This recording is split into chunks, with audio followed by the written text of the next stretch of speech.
that became, you know, less of a chore and more of a partnership. Having, a friend who is a paralegal that it was able to refer, me to their office helped get me in the right direction of just ingraining that trust right from the start.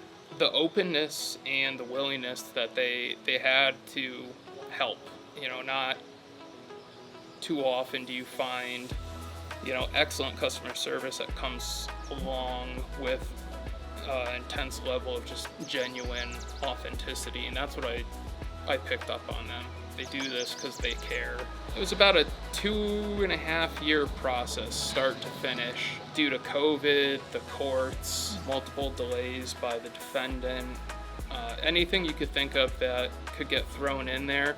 I got married at one point. Whenever there was a bump in the road or there needed to be actions taken to get things moving, Andrew was there to make sure that it happened and counseled me on what his plans were. He never did anything without my consent, without running the plan by me. That made me feel like I was calling the shots along with him.